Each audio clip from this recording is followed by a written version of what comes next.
এই যে মামামের চুল ন্যাড়ো করে দেওয়া হচ্ছে। চুলগুলো সব রেখে দেবো, যেহেতু মামামের মানুষই আছে তো দক্ষিণেশ্বর, আমরা পুজো দিতে যাবো, তখন নিয়ে যাব। দেখি দেখি, এই যে সব রেখে দিচ্ছি। আমার মাথাটা টাকলি হয়ে যাচ্ছে, কি খারাপ লাগছে, কিন্তু কিছু করেননি।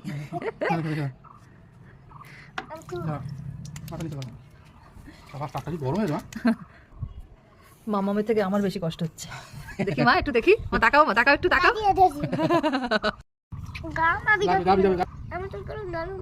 তোমার চুলগুলো নরম নরম, টাকলু করে দিয়েছি কেন? ভালো মা, এটা ঠাকুর চুল চেয়েছে তোমার, বলেছে চুলগুলো নষ্ট হয়ে গেছে, তোমাকে নতুন চুল দেবে, পিঙ্ক কালারের চুল দেবে বলেছে মা। তুমি তো পিঙ্ক কালার ভালোবাসো না? চুল কাটতে এসে যুদ্ধ, পুরো কান্না কাটি। এই দেখো আমার মা ওরে কি কষ্ট পাচ্ছে, প্রথমে কান্না করেনি, পরে কি কান্না। এই যে টাকলু হয়ে গেছে, দেখেছো বাবা? এই টাকলু এখনো পুরোপুরি কমপ্লিট হয়নি, দেখো এই যে চুল রয়েছে অল্প অল্প।